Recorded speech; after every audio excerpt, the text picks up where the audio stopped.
kind of thing. Because you're worried that there's somebody in the back of the supermarket, they're judging you. And you know what? There is. Yeah. Those are those Hobbesians there judging you. The Hobbesians out there thinking you need to give that kid a little more tough love, which I'm not sure what that means. I have a hard time with that concept. There was, I like to have these quotations on my classroom wall. And this one was translated to me from the Tao, from Lao Tzu, from the ancient Chinese. And what it says on my wall, and I hope anybody here who speaks Chinese can tell me if I'm wrong on this one. There's no Italian speakers or German speakers. I know there's no Chinese speakers. But anyway, it says, let your feelings flourish and get on with your life and do it. Children are the masters of this, aren't they? That little boy was doing that. He was letting his feelings flourish. Now, as adults, very often, our emotions incapacitate us. That's that whole stay in bed all day because you can't move. Or you're so angry you can't help yourself and you pick at people all day long. We let our emotions prevent us from getting all. But young children are actually, when we give them the space and time and we quit trying to control them, they're the masters of this. My very first year teaching, I taught a little boy named Henry.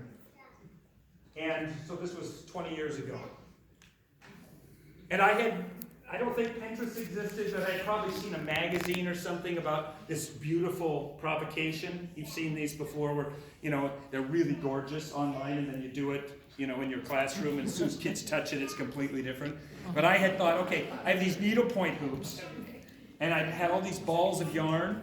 So I had I had a basket, I had it really beautifully arranged on the center of a table and the kids could, had the needles and adults were helping them thread the needles and they were sewing on the needlepoint hoops. And I was off in the corner of the room and then I just hear this wail come up from that corner. I rushed over to find Henry was completely entangled in the yarn like a kitten. I mean, he even had managed to somehow get his leg tied onto the leg of the table. And of course it was frustrating. This was scary. It's claustrophobic. He was screaming. He was upset. And I rushed over there and, I got him untied and I got him, separated, got him free. And the thing is, he was crying. Now he's crying even harder. And I thought, gosh, he's crying so hard. I got to do something about this. What can I do? Transitions. Right? Sometimes transitions work. So I had this drum that I used to signal transition, so I hit the drum. Hey, hey, hey, hey, put everything away into the place in which it stays. Hey, hey, and there's Henry. He's sitting on the couch and he's still crying. He's putting the blocks away, but he's still bawling. And by now he was crying even harder. And I was thinking, oh my God, what can I do? All right, he's still crying and he's crying louder. And I got it. Henry likes to sing. So I started singing songs. There's a big ship sailing on the Illy-Alley-O, the Illy-Alley-O, the Illy-Alley. There's Henry. There's a big ship sailing on the By now the tears were like literally shooting out of his eyes. And I was out of material. So I'm just like, all right, there we go. And I just kept singing songs. And we got through 4 or 5 songs until finally he wound down. And then, and I was explaining to some people at dinner, but my school is a cooperative school, so the parents are often in the classroom with me. And after a few minutes after Henry had gone down, his mother came over to me and said, Teacher Tom, I'm really sorry. Sometimes Henry just acts that way.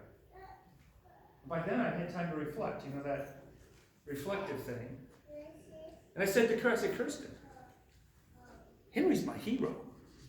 He let his feelings flourish, and he got on with his life of doing it. And I think so often we as adults, we feel, I was so absorbed in the concept that somehow I had to get him to stop crying that I wasn't able to see that he was actually doing exactly what he should be doing. He was feeling his emotion. He was getting it out. And he was getting on with his life of doing. Now, I think this is one of the things we do so often because of this. It's not just the language of punishment.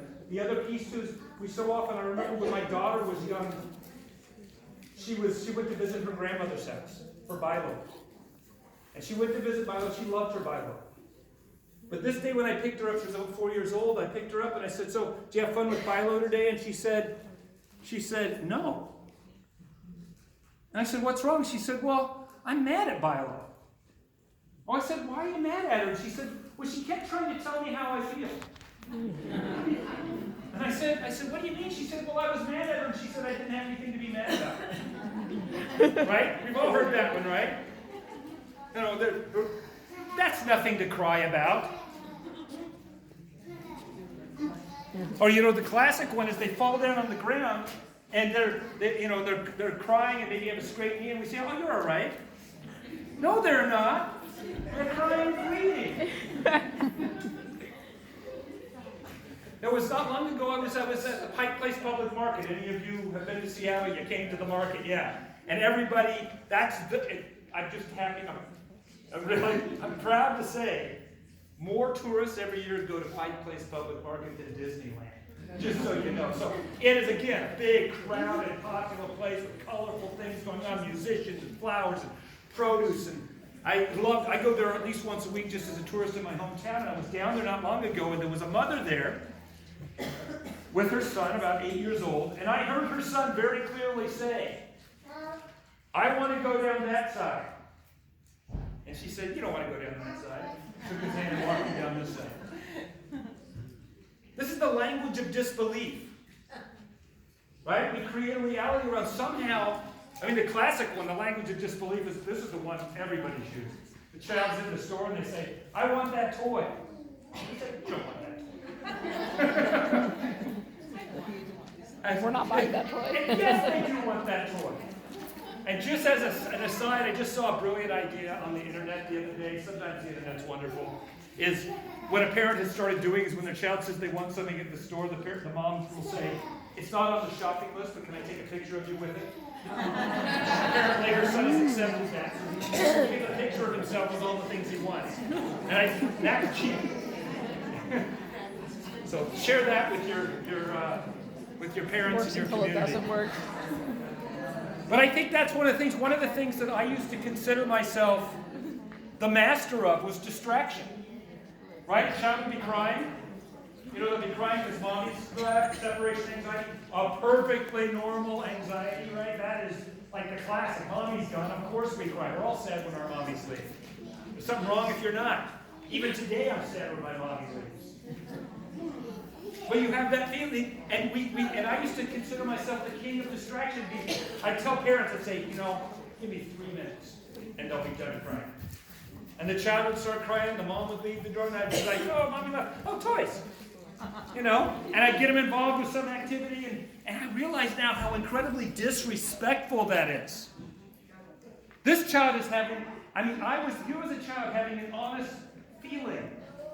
And I disrespected it so much that I felt like I had to trick him out of it. And the worst part of it was is that what I discovered is that not only did they stop crying for a few minutes, but it would always come back. 15 minutes later, they'd start missing their mommy again. I used to do this with my daughter. I'll never forget another time when she was 4 years old, and her little friend Haley rejected her like for the 90th time. You know, they always do that at that age. They play with the power. Josephine was the victim of it at this stage. I'm sure she did her share of victimizing in her life. But she was just bawling. She'd come home bawling every day, and one day she was in her bed and she was bawling. And I'm in there trying to be a good dad, and I'm saying, you know, I'm trying to give her some strategy or some philosophy or some ideas about what she could do. And somehow she managed to pull herself together enough to say, I want you to leave now. I have to finish my cry. And that became one I told Jennifer later about that, and Jennifer said, that's what I want you to do with me too. I think maybe it's more of a problem that men have, because the truth is when you guys cry, it scares us. And we think you're asking us to fix it for you. I mean, at least the intentions are honorable, but the truth is that again is disrespectful. Because the truth is emotions need to be finished. They all have a natural beginning, middle, and end to them. And when we interrupt them, when we use the language of disbelief, when we use the language of distraction, when we do things to end their emotion prematurely, we teach that we don't give them the opportunity to experience coming out on the other side on their own, which is a fundamental skill we all need to learn. We interrupt it right here. And then they suddenly are in a position where they think other people understand their feelings better than them. And they never get that cathartic feeling of getting all the way out on the other side and learn that they can do it. I would argue that many of our emotional issues in society are because none of us have had the opportunity to finish it. And again, because we are so patterned with this idea that the adult has to be so in charge, we have to control even how the children feel and how they behave about their feelings. Now, when I